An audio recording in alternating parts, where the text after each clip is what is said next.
নমস্কার। কালীপদ চক্রবর্তীর লেখা অনুগল্প মামা। সমীরণ বলল, অত হাঁ করে কি দেখছিস? ওই মেয়েটা পাড়ায় নতুন এসেছে। মামার কাছেই থাকে। বাবা মা গ্রামে থাকেন। অমিত উত্তর দিল, কোন ক্লাসে পড়ে? একটু আলাপ করিয়ে দে না।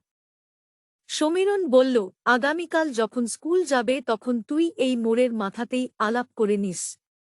বেশ কিছুদিন হল অমিত একটু এগিয়েছে। রোজই মোড়ের মাথায় দাঁড়িয়ে একটু মুচকি হাসি দেয়। হায় হ্যালো বলা শুরু করেছে। মেয়েটি শুধু মুচকি হাসে, কোন জবাব দেয় না। কয়েকদিন পর অমিত ঠিক করল আজ ভালোবাসার প্রস্তাবটা দিয়েই ফেলবে।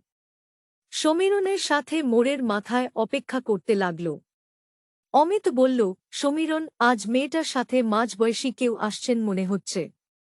ইতিমধ্যে মেয়েটি ও ভদ্রলোক কাছে এসে দাঁড়াতেই মেয়েটি বলে উঠল, পরিচয় করিয়ে দিই।